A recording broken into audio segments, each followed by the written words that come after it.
ไปดีพี่น้องมาพบกับเจ้าวันนี้ครับแนะนำวิธีการดำนาวิธีการดำนาปลูกข้าวอยู่ที่บ้านเชียงเมืองตะกองปลูกกันได้วิธีการดำนาก็คือจังซี่เนาะมีข้าวแล้วก็เราต้องจับแบบนี้เนาะเวลาเรากดลงจังซี่ว่าต้นข้าวมันจังบ่หักเนาะว่าปลูกได้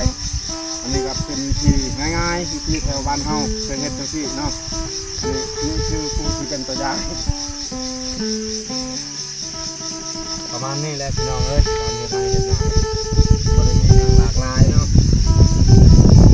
เองนี่ละพี่น้อง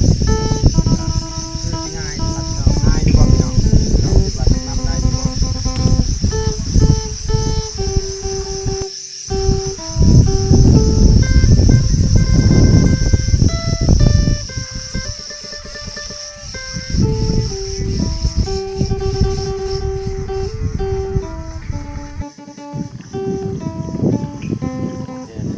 พี่น้องคนไหนอ้าย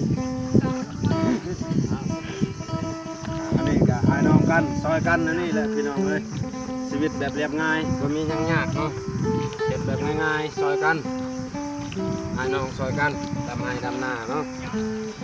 คลิปนี้ก็สิประมาณซ้ำนี้พ่อแม่พี่น้องครับกดไลค์กดแชร์กดติดตามเด้อเพื่อเป็นกำลังใจเช็คคลิปต่อไปเนาะขอบคุณใจ